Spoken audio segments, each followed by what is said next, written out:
And we are here back with the Glitz Girlpower Awards show post-show. And I am sitting next to, again, I have the privilege, by the way, the amazing Tamika Mallory. How are you today? I'm doing wonderful. It's wonderful to be with you. Yes, well, congratulations. It was Congratulations. So cool. Describe tonight in one word. Oh, man. Filling. Filling. Yeah, because, there were... First of all, when I walked in the door, I saw all my girls, Coach Stormy, yes, Sabrina Fulton, Trayvon's mom. Yes, she's my big sister, Yandy, Carly, right? It was so many people. Keisha Lance Bottoms, obviously the next governor of the state of Georgia, Falana. It was a lot of good women in the space, so that automatically helped me to decompress from a day of crazy travel. I was delayed getting here, but I felt right on time being able to see all my sisters and to see the beautiful space that was curated for us. And so it was a positive thing.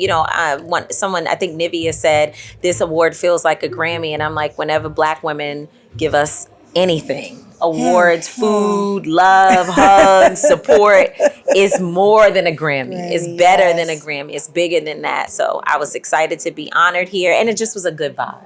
Absolutely. And, one of the things that we want to continue to put out there is all of this is about big dreams for her, which is pouring back into other young women. And, I know of your amazing career and what you're doing, but if you had to talk to your younger self, right, and give her some encouraging words to navigate her to where you are today, what would you tell her? If I had to give myself at my young age, 14, 15 years old, encouraging words, I would probably say things that's very corny, things that we used to look at and be like, oh man, but there is such good lessons.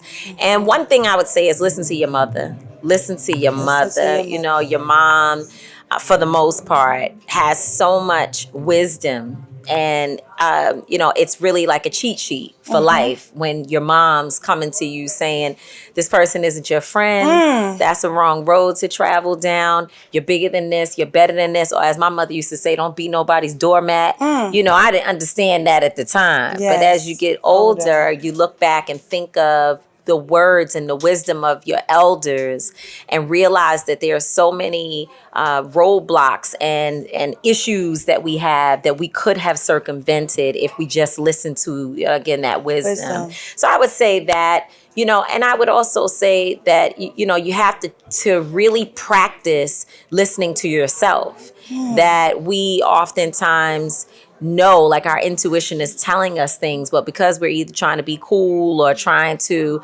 or trying to shortcut the process, we don't listen to that inside voice. And I can't tell you the amount of times that I look back over my life and said, if I had just paid attention to what I know was in my stomach, I probably could have made a different decision, a better decision. And so, those are corny things that, when you're young and people tell you, you're like, oh man, my mom doesn't know what she's talking about. And I don't know what inner voice, what does that mean? That's some like Romeo reggaeton, stuff. But those things really, really work. It really does. And I mean, even as a person I'm 45 years old, I have a 27-year-old son, I have a 3-year-old granddaughter, and I'm still learning to listen to myself, still learning that, dang, I knew, but I just didn't act on what I knew. So trust yourself. Trust yourself. Before I let you go, I want to ask you this question. I want you to finish this statement. My power is rooted in.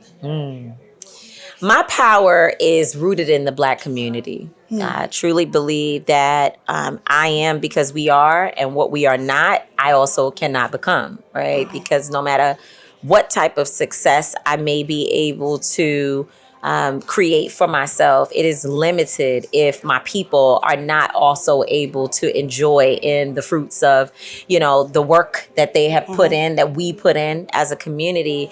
And I think that as long as we're dealing with the level of oppression and suppression that exists in our communities, that none of us can truly claim success. Yes. It's a journey. Right now is a tough time in America, right? It's a shit show. A whole shit show. We talked about travel. We talked about so much, off camera. I want you to close out with some encouraging words for women that we know carry our community. How can we stay strong? What can we be doing right now, going forward and for the rest of the year? Yeah, women are really in we're in a awkward space, right? Because there is. What I'm hearing is about 600,000 Black women who have been pushed out of the workforce in a year, a little over a year.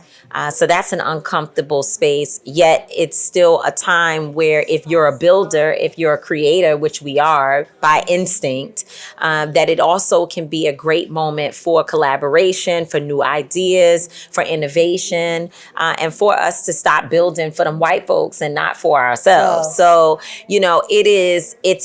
it's a place that's kind of like uncomfortable yet pregnant with possibility, as my pastor would say. And so my encouraging words for all of us as women, especially as Black women, is find a sister and build a tribe. Find a sister, build a tribe, and push forward together. I don't think that this particular season that we're in, that we will be able to lean on individuality. I think we're going to have to lean on community. We're going to have to take care of one another, and that's our only path to success. Well, we've heard it here from the amazing Tamika Mallory. Find your tribe. Find your community. Let's lean on each other. Glitz and Girl Power post-show awards. You already know.